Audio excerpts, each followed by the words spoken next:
Hey dudes, CI here. So I want to get all music nerdy and I want to talk about Pearl Jam and Green Day. Recently, I listened to an entire podcast where they interviewed a couple guys from Pearl Jam, and then I watched a Pearl Jam documentary. It was about their, I think it was called like Pearl Jam 20. It was about their 20th year, just the history and all that stuff. So I had a lot of thinking about Pearl Jam in my life. And in the podcast, the guy was talking about the new album. They just came out with a new album, and the podcaster was listening to it. And he was like, "Man, I was amazed how good this album is. It was just really, really top notch." So I went and I listened to the album. It was okay. And Pearl Jam, almost all their albums are okay. Okay, let's back up. Let's talk about Pearl Jam at the beginning. Pearl Jam started out in 1991 when they released the album 10. Now, I cannot overstate how good this album is.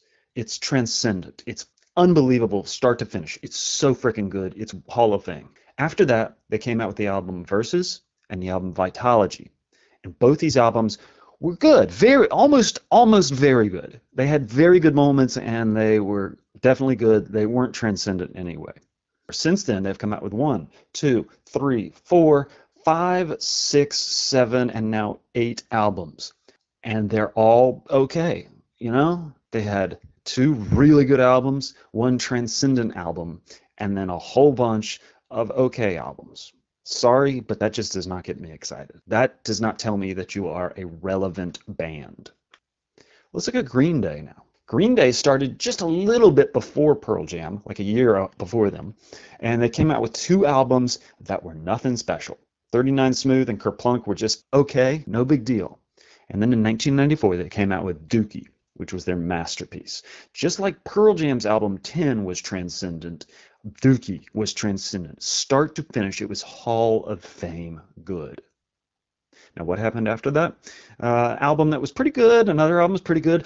They had a series of albums that were good, and they had at least one or two songs on it that were kick-ass. And then 2004, which was a good 10 years after Dookie, they put out American Idiot. Transcendent album. Unbelievable. Shook up the American culture. There's a Broadway play. There is a musical on Broadway about this album. And it was 10 years after their masterpiece, Dookie. Pearl Jam cannot claim that. 10 years after Pearl Jam's transcendent album, they didn't put out another one. They were one and done. American Idiot came 10 years after the start, and it was incredible. And then they went back to making albums. One, two, three, four, five. I'm looking at five albums, six albums since American Idiot. Every single one of them had at least two songs on it that were utterly kick-ass. Can Pearl Jam say the same? No. I just listened to their brand new album. It did not have a single song on it that was utterly kick-ass.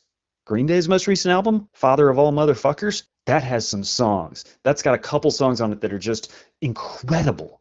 Pearl Jam cannot claim that. Pearl Jam put out one incredible album, two very good albums, and then a whole bunch of okay. Green Day has had at least two transcendent albums and a whole bunch of good ones. Even today, 2020, they're still putting out unbelievable music. So, Pearl Jam, sorry to tell you this, but you are no longer relevant to the world of rock and roll. Green Day, you most definitely are. Green Day has had a better career than Pearl Jam.